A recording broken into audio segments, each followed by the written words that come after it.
Very good morning and welcome to the Breakfast News on Rajya Sabha Television, the perfect show to kickstart your day, bringing you the top national, international sports and business news.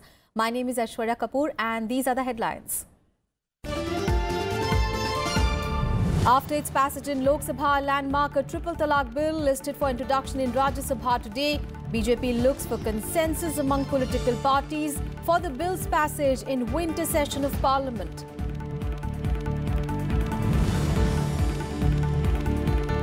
After US President Donald Trump's scathing attack on Islamabad, Pakistan bans funding to Hafiz Saeed Jamaat-ud-Dawa, also lodges protest against US Embassy, summons US Ambassador.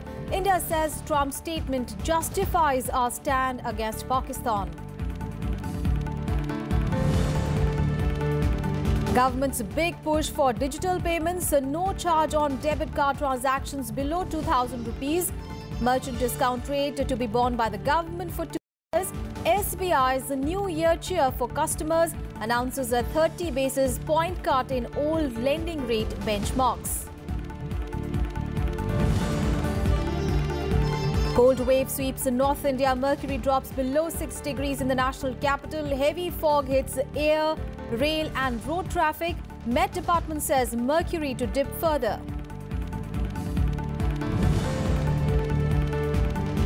And anti-government protests in Iran enter 6th day today. Government downplays unrest. President Hassan Rouhani vows to crack down on lawbreakers. Our top story this morning, the bill criminalizing the practice of instant triple talaq among Muslims is set to be introduced in the Rajya Sabha today. The Muslim Women Protection of Rights on Marriage Bill is listed for introduction in the Rajya Sabha by Law Minister Ravi Shankar Prasad, according to the list of business of the upper house today. Now, the bill that is already passed by Lok Sabha makes instant triple talaq in any form, including spoken, written or over the phone, SMS or WhatsApp, illegal with up to 3 years in jail for the husband. Now, this bill gives power to the victim to approach a magistrate seeking subsistence allowance for herself and minor children in case of instant triple talaq or talaq-e-biddat. A victim can also seek the custody of her minor children from the magistrate. Meanwhile, opposition parties including Congress, DMK, TMC and the left will hold a meeting to discuss their stance on the bill on triple talaq before it is taken up in the House today. According to sources, the leader of opposition in the upper house, Ghulam Nabi Azad, has convened a meeting of the leaders of his party as well as other opposition parties in his parliament chamber to consult on the bill. ये किसी दल का नहीं है, किसी मजहब का नहीं है, किसी पूजा पद्धति से भी इसका कोई संबंध नहीं है। वर्षों से हमारी अनेक बहनें इससे प्रताड़ित थीं और सरकार सामाजिक न्याय, नारी न्याय, गरीब न्याय इसके हमेशा से पक्षधर रही है और इसलिए सरकार ने सभी लोगों से बात करके इस बिल को तैयार किया। This time, if they are going to put obstacles in the path of the bill against triple talaq, I think it is going to be very detrimental, especially for the Muslim women, our sisters, who want to free themselves from injustice and atrocities. And it would be Congress which will be solely responsible to allow them, to allow the Muslim men, for example, to indulge in this practice of triple talaq, which inflicts injustice to the Muslim women. Meanwhile, a day after joining the BJP, triple talaq petitioner Ishrat Jahan said that she would work for the women's rights in the future. Ishrat also praised Prime Minister Narendra Modi and the BJP government for working tirelessly for the cause of women. She also appreciated that the Lok Sabha had cleared the triple talaq bill. Ishrat Jahan was one of the 5 petitioners in the triple talaq case. Her husband had divorced her over the phone from Dubai in 2014 by uttering talaq thrice. She joined the West Bengal unit of the BJP on Sunday. Modi ji ने समर्थन किया हम लोगों का, उनका स्वागत करते हैं, सम्मान करते हैं। बिल तो पास हुआ, उसके लिए मुझे तो बहुत खुशी है।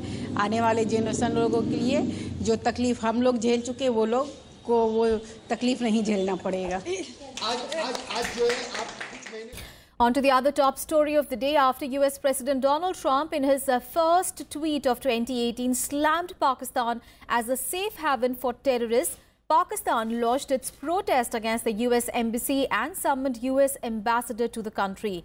Shortly after Trump's attack, Pakistan Foreign Minister Rajya Asif called on Prime Minister Shahid Khaqan Abbasi, and media reports said that meeting held a detailed review of Donald Trump's statement. Pakistan Foreign Minister Khwaja Asif also responded, saying that his government was preparing a response that will let the world know the truth. Donald Trump in his tweet had said that the United States had foolishly given more than $33 billion in aid over the last 15 years to Pakistan. The tweet, however, did not specify the Trump administration's future course of action regarding financial aid to Pakistan.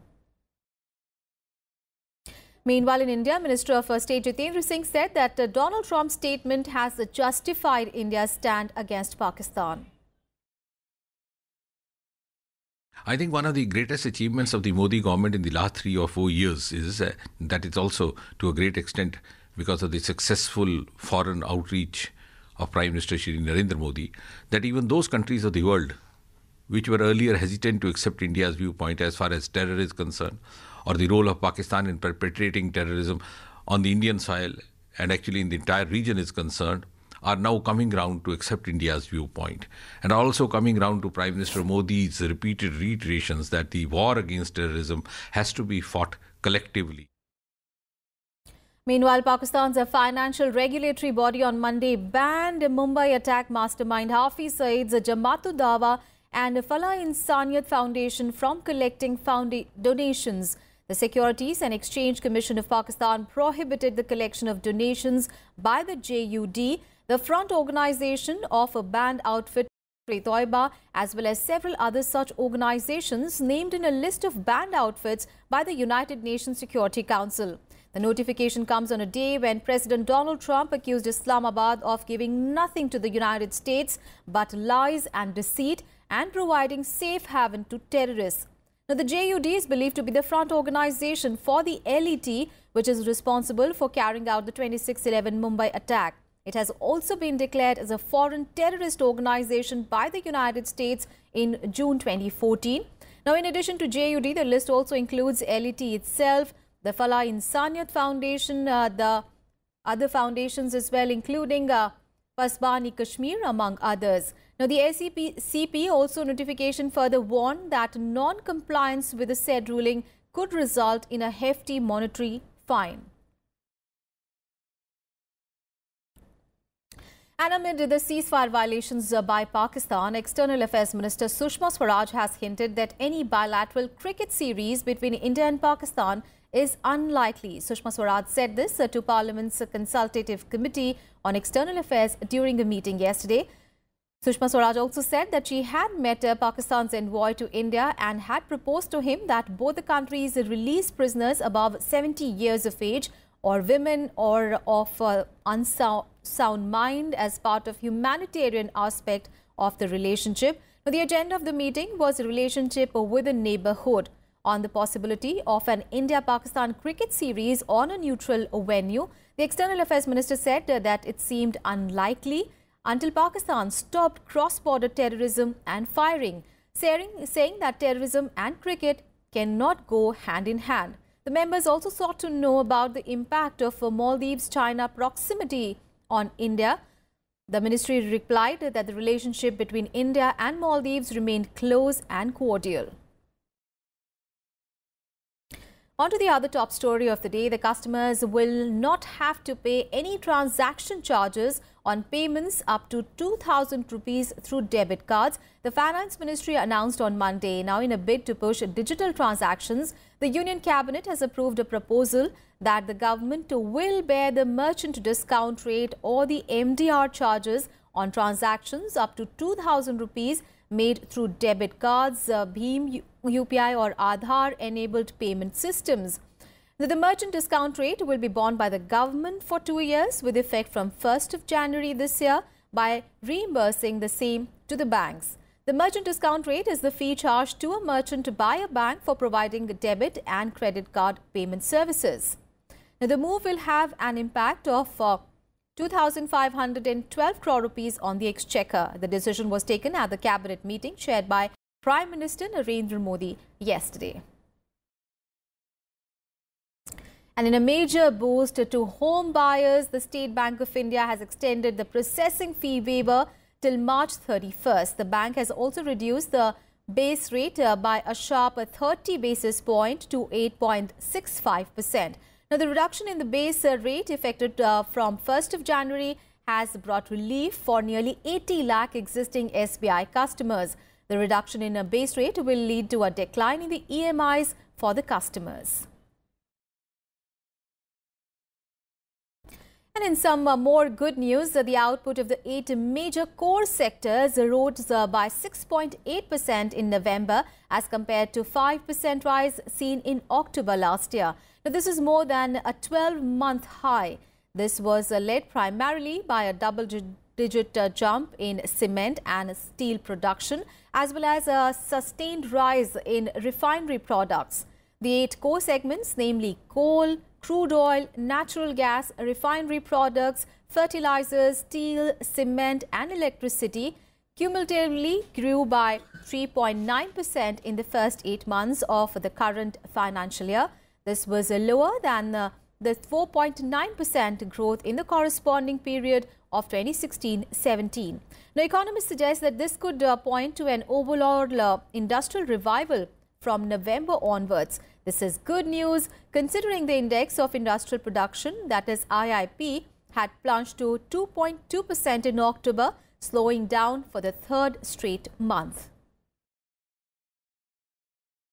Let's get you some political news. In a blow to the Congress party in Meghalaya ahead of the state assembly polls, senior Congress MLA and former State Health Minister Alexander Heck is set to resign from the Meghalaya Assembly along with the 3 other MLAs to join the BJP. Now, all the 4 MLAs will be officially inducted into the BJP at a public meeting in Shillong. Other MLAs joining the BJP are Nationalist Congress Party legislator Sanbor Shulai and 2 independents as well. The ceremony will be attended by Union Tourism Minister KJ Alphonse, who is also the party's Meghalaya election in charge, Assam Minister and Northeast Democratic Alliance convener Hemanta Biswa Sarma and others. Now, the latest political developments in Meghalaya come just a few days before 9 sitting legislatures, including 6 from the ruling Congress party, resigned from the state assembly to contest the polls on the ticket of National People's Party, which is a part of the NDA.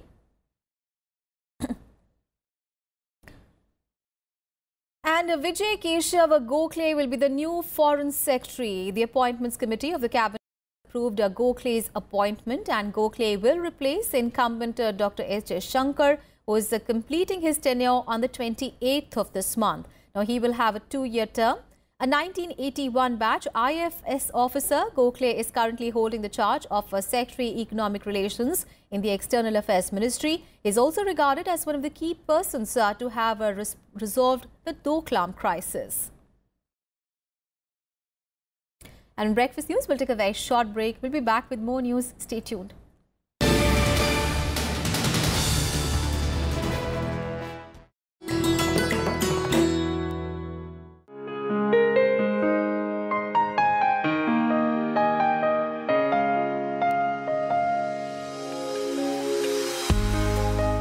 The prolific British poet and story writer Joseph Rudyard Kipling, one of the first masters of short stories in English. In 1894 appeared his Jungle Book, which became a children's classic all over the world. Kim, the story of Kimball O'Hara and his adventures in the Himalayas, is perhaps his most felicitous work published. Set in and concerned with India he had come to know and love so well. In 1907, Kipling became the first English language writer to receive the Nobel Prize for Literature.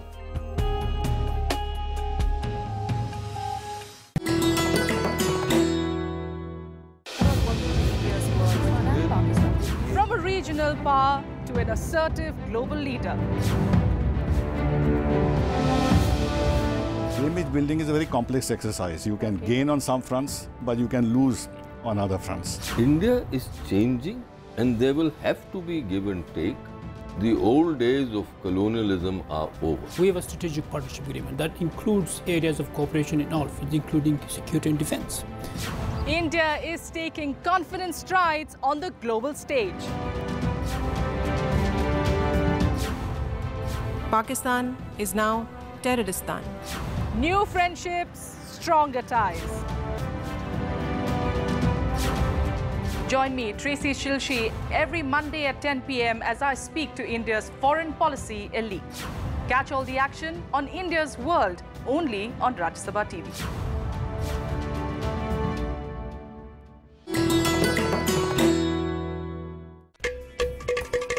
Ghata, one of the oldest and most unique percussion instruments of southern India. You can play it not only with your fingers, but palms, wrists and heels as well. You'll be surprised, but the air inside the ghatam reverberates, creating the musical notes. 5 elements of nature, earth, water, air, fire and space make up the composition of this beautiful musical piece, which has found an apt place in most of the ancient books.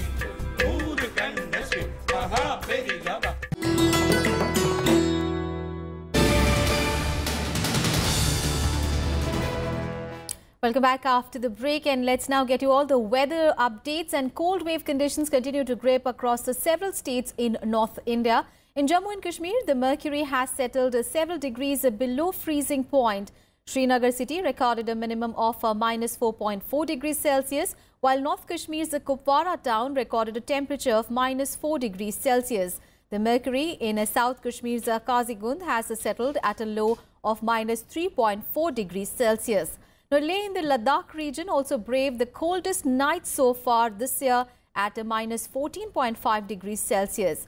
Meanwhile, in Himachal Pradesh, the temperature in high altitude areas as well as mountain passes are ranging between 14 to 20 degrees below the freezing point. The Met Department has predicted a prolonged spell of cold weather in the state, where lakes, springs, rivulets and tributaries of major rivers have frozen in higher reaches. Meanwhile, in Delhi, a blanket of thick fog also enveloped the city and its surrounding areas. The low visibility has led to the cancellation of 21 trains. 64 trains have been delayed and 24 have been rescheduled. The minimum temperature in the city fell below 6 degrees Celsius at various places. The Met Department has also predicted that there will be similar weather conditions for a few more days and that the cold conditions will rather intensify. In Uttar Pradesh, a dense fog and cold wave slowed down normal life. The Gautam Budh Nagar District Administration ordered for a closure of schools till 4th of January. In Rajasthan, Mount Abu recorded the coldest night with 2.4 degrees Celsius. In Bihar, Patna District Administration also suspended academic activities up to class 8 till 6th of January. The city recorded a minimum temperature of 8.1 degrees Celsius and a maximum of 17 degrees Celsius. And the Indian Medical Association has called for a one-day strike against National Medical Commission Bill today. The strike is to protest against the bill that seeks to replace the Medical Council of India with a new body. Healthcare services at many private hospitals in the country are expected to be hit due to the shutdown. The National Medical Commission Bill was tabled in Parliament on Friday. It proposes to allow practitioners to alternative medicines such as homeopathy and Ayurveda to practice allopathy after completing a bridge course. The Union Health Ministry on Monday asked the central government to hospitals to take necessary steps to ensure that healthcare and emergency services run smoothly in spite of the strike. And Vice President M. Venkaiah Naidu inaugurated the Vijayawada Book Festival. In the address, he said that Indian traditions attach a great importance to books and authors. Here is a report. The written word has an exalted godlike status in the Vedas, indicating the importance that books and literature have in the Indian culture. Vice President M. Venkaiah Naidu said this while inaugurating the Vijayawada Book Festival on Monday, where Andhra Pradesh Chief Minister N. Chandrababu Naidu was also present. అక్షరం అనేది పుట్టిన తర్వాత అది ఏ దారిని వెతుక్కుంటూ ఎక్కడ ప్రవహిస్తుందో, ఎవరి జ్ఞానాన్ని పంచి ఇస్తుందో, పెంచిస్తుందో, వర్ధిల్లుతుందో, ఎన్ని మార్పులకు దారితీస్తుందో అది మనం చెప్పలేం. అందుకే అక్షరానికి మనం దైవస్థానాన్ని ఇచ్చాం. The Vice President called on professionals in cinema, music and other art forms to promote peace. He also complimented the Andhra Pradesh government for its efforts in popularizing Telugu language, while expressing happiness at the move by the state government to dedicate year 2018 to promote and protect the Telugu language. విజయవాడకు తిరిగి మళ్ళా పునర్వైభవం వచ్చేటికి అవకాశం కూడా ఉంది. ముఖ్యమంత్రి గారు అన్ని జిల్లాల్లో కూడా ఈ పుస్తక మహోత్సవాలు జరపాలి, దాంతోపాటు ఇంకో కొత్త నిర్ణయాన్ని కూడా నేను ప్రకటిస్తాను మంత్రివర్గంతో చర్చించి అన్నాడు. అదేదైతే ఉందో సాంస్కృతిక విభాగము, గ్రంథాలయము, ఈ రెండింటిని కానీ కలిసి సమన్వయం చేసి సమ్మిళితం చేస్తే తగిన నిధులు, తగిన విధులు, ఆ విధులు నిర్వర్తించే అధికారులు కూడా వస్తారు. కాబట్టి అది కూడా ఒక మంచి బాట అని చెప్పి అనుకుంటున్నా. మన భాషను పరిరక్షించుకోవడానికి, మన సంస్కృతిని పరిరక్షించుకోవడానికి, మన చరిత్రను మన పిల్లలకు తెలియజేయడానికి అవసరం ఎంతో ఉంది. ఆ పని ముఖ్యమంత్రి గారు చేపట్టడం చాలా సంతోషం. Earlier, the Vice President, along with Chief Minister Chandrababu Naidu, inaugurated the book exhibition on the PWD grounds. He also visited stalls distributing Telugu books on literature, art and science. Rajkumar Rao's report for Rajya Sabha TV. Let's get you all the international news. And as the protests in Iran enter sixth day today, Iranian President Hassan Rouhani tried to downplay the unrest. The renewed protests have been reported from Iranian capital Tehran. In a meeting with the members of Iranian parliament, President Hassan Rouhani said that the protests were an opportunity, not a threat, but he vowed to crack down on lawbreakers. He also said that there should be calm. And remember, 13 people have been killed in the protests in the worst wave of unrest since 2009. The anti-government protests in Iran had started on Thursday in the northeastern city of Mashhad on the issue of rising food and gasoline prices, but it later spread to other cities and turned political. میلیاردی که ما به صندوق‌ها کمک می‌کنیم در اختیار ما بوده، حاصل یک کاری است که حالا در طول سالها انجام شده به اینجا ما رسید.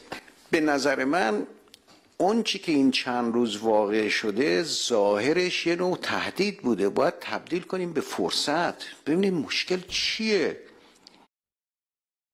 Meanwhile, in a Twitter message on the issue, US President Donald Trump said that Iranians are finally getting wise as to how their money and wealth is being stolen and squandered on terrorism. Hassan Rouhani also rebuffed Trump's comments, saying that he had the right to sympathize with the Iranians since just a few months ago he had called Iran a terrorist nation. Israeli Prime Minister Benjamin Netanyahu also wished success to Iranian anti-government protests on Monday, but he emphasized that Israel was not involved in Tehran's internal affairs. Brave Iranians are pouring into the streets. They seek freedom, they seek justice, they seek the basic liberties that have been denied to them for decades. Iran's cruel regime wastes tens of billions of dollars spreading hate. This money could have built schools and hospitals. No wonder mothers and fathers are marching in the streets. The regime is terrified of them, of their own people. That's why they jail students. That's why they ban social media. But I'm sure that fear will not triumph. And at the start of the new year 2018, North Korean leader Kim Jong-un warned the United States that the nuclear button was always on his desk. In his annual New Year's Day address, Kim Jong-un said that the entire mainland of the US was within the range of their nuclear weapons and that the nuclear button was always on the desk of his office. He further said that this was not a threat but a reality. However, Kim Jong-un also declared that his country was a responsible nuclear nation and said that as long as there was no aggression directed at it, we do not intend to use nuclear powers. While he remained defiant in his confrontation with Donald Trump, Kim Jong-un struck a more conciliatory note on relations with South Korea, offering to start talks on sending a North Korean delegation to the upcoming Winter Olympics in Pyeongchang. Remember, tensions have been rising between the United States and North Korea in recent months. Last week, the United Nations Security Council unanimously adopted new sanctions on North Korea to further strangle its energy supplies and the use of North Korean workers overseas. 미국 번터 전역이 우리의 핵 타격 사정권 안에 있으며 핵 단추가 내 사무실 책상 위에 항상 놓여 있다는 것. 이는 결코 위협이 아닌 현실임을 똑바로 알아야 합니다. 핵탄두들과 탄도로켓들을 대량 생산하여 실전 배치하는 사업에 박차를 가해 나가야 합니다. On the sporting action now, and Vidarbha created history on Monday by winning the Ranji Trophy for the first time at the Holkar Stadium in Indore on the fourth day of the final. Vidarbha beat Delhi by 9 wickets. Now, well, after conceding a 252-run first inning lead, Delhi were bowled out for 280 in their second innings, and they set a target of 29 runs for Vidarbha. Vidarbha cricketers Sanjay Ramasamy and Wasim Jaffer helped Vidarbha to cross the mark and lifted the trophy. Vidarbha player Rajneesh Gurbani was declared as the man of the match. Gurbani also became the second cricketer ever to make a hat-trick in the final of Ranji Trophy. And Haryana dominated the 61st National Shooting Championship competition for rifle and pistol at the National Games shooting range in Kerala's Thiruvananthapuram. State's young woman pistol shooter Manu Bhakir emerged as the best shooter in pistol events. And Bhakir bagged 15 medals at the championship, including 11 golds, 3 silvers and 1 bronze medal. Mehul Ghosh of West Bengal was found as the best rifle shooter. He won 8 gold and 3 bronze medals. In the competition, Haryana won 168 medals, followed by Punjab with 127, while Maharashtra bagged 118 medals. The host Kerala finished with a total of 29 medals. A total of close to 5,000 shooters from across India participated in the event. And that's all in this edition of news, but news and updates continue on your channel. Thanks for watching.